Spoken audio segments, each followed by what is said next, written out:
Rappelons ce que la jurisprudence dit par rapport à ça. Et que même si le dossier veut être étudié pour que la préfecture voit ou apprécie la régularité des éléments constitutifs de cette déclaration. Donc, rappelons que cette administration n'a aucune compétence pour l'apprécier. Le greffe des associations de la préfecture peut-il refuser un dossier de déclaration?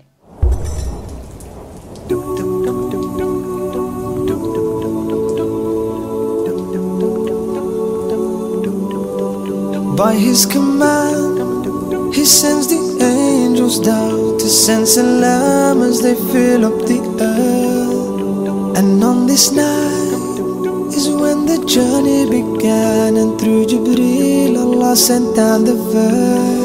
He said, read, read, read in the name of your Lord. You will lead, lead, lead them to Jannah's doors. He said, read.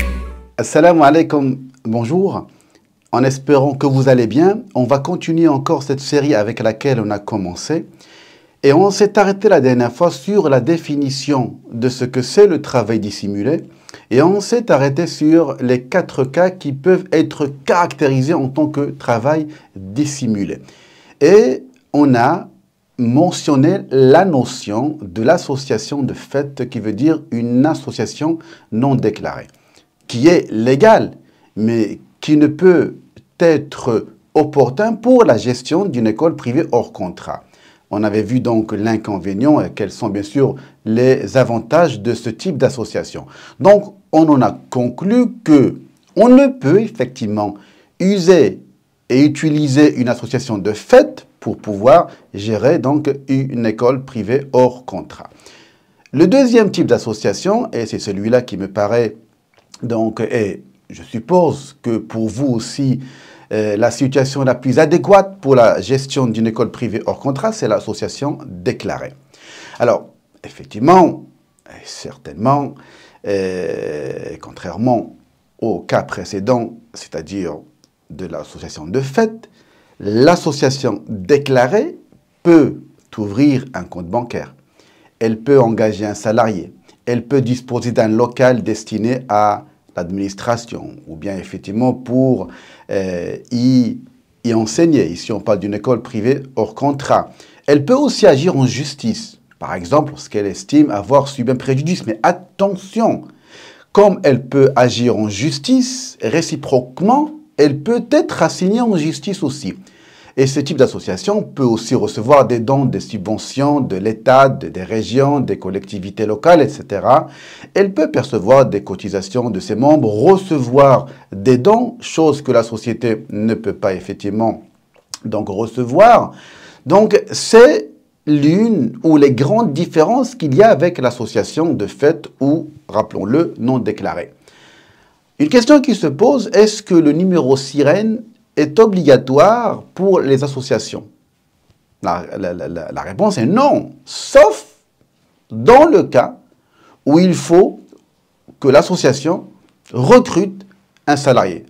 Dans ce cas-là, il le faut.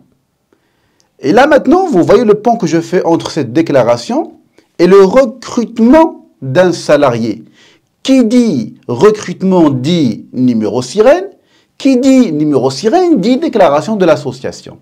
Maintenant, après s'être arrêté sur cette notion de déclaration, une question qui se pose, le greffe des associations de la préfecture peut-il refuser un dossier de déclaration?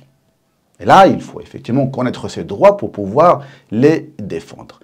La préfecture est tenue de délivrer d'abord le récépissé de déclaration où il y est mentionné le numéro, donc votre numéro identifiant de l'association, qui commence toujours par un W, et la préfecture peut, si elle le veut, saisir le ministère public pour une éventuelle procédure de dissolution administrative ou judiciaire prévue par l'article 7 de la loi du 1er juillet 1901.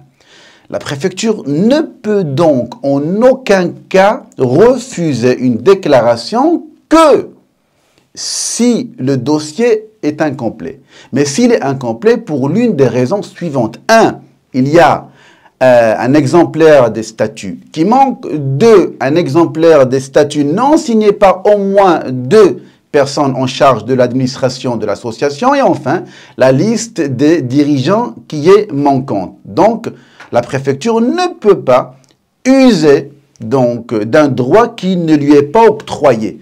Par contre, l'octroi d'un récépissé est un devoir, est un droit, je dirais, pour l'association, et un devoir pour la préfecture en ce sens-là. Rappelons ce que la jurisprudence dit par rapport à ça, et que même si le dossier veut être étudié pour que la préfecture voit ou apprécie la régularité des éléments constitutifs de cette déclaration. Donc, rappelons que cette administration n'a aucune compétence pour l'apprécier. Elle ne peut et doit refuser la délivrance du récépissé. Je le rappelle que si le dossier de déclaration est incomplet. Alors, s'il manque, comme je l'ai mentionné, quelques pièces. Mais sur quoi je me base? Je disais, rappelez-vous, il y a pendant la première vidéo que chaque dire que je dirais, je l'appuierai par des textes. Ce qui appuie le texte ici, ce sont 2 arrêts du Conseil d'État. Le premier, c'est celui du 25 janvier 1985. Et le deuxième, c'est un autre arrêt du Conseil d'État qui date du 26 mars 1990. Ceci pour ceux qui veulent approfondir leur culture juridique sur ce point-là. Bien sûr, je peux envoyer pour ceux qui le veulent, contactez-moi ou mettez-le moi dans les commentaires. Comme ça, je pourrais vous envoyer ou vous renvoyer les références de ces 2 arrêts du Conseil d'État. Il y a eu quelque temps, j'ai fait un petit tour en Alsace-Moselle. Et un petit bonjour à mes chers amis de l'Alsace-Moselle. Et j'ai pu y voir pour la première fois qu'il y a des particularités, des spécificités par rapport aux différents départements, aux régions de la France. Alors, en parlant de spécificités qui sont un peu différentes des autres régions.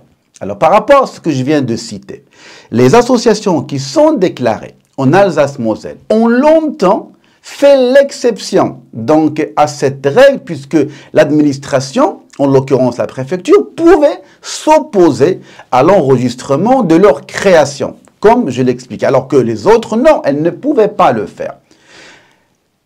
En 2015, l'ordonnance du 23 juillet 2015 portant simplification du régime des associations et des fondations a supprimé cette possibilité d'opposition en amont de l'enregistrement de l'association. Ce qui remet les associations de l'Alsace-Moselle sur le même piédestal que les autres associations. Donc, pour résumer, le préfet, la préfecture ne peut aucunement s'opposer à l'octroi d'un récépissé et elle n'a compétence d'apprécier les éléments ou la régularité des éléments constitutifs de cette déclaration. Voilà ce que je peux vous dire. Donc, si on résume, depuis le début, par rapport au travail dissimulé, ici, on est dans la dissimulation de l'activité. En étant association loi 1901 qui est un but non lucratif, elle se doit de déclarer l'association, elle reçoit un récépissé octroyé par la préfecture. Si elle veut, et comme vous le savez, recruter des salariés, elle demande le numéro sirène auprès des autorités. Comme ça, elle peut faire le nécessaire. Ce qu'on verra la prochaine fois, c'est un autre type de travail dissimulé et dans lequel on peut tomber sans le savoir. À votre service. At your service.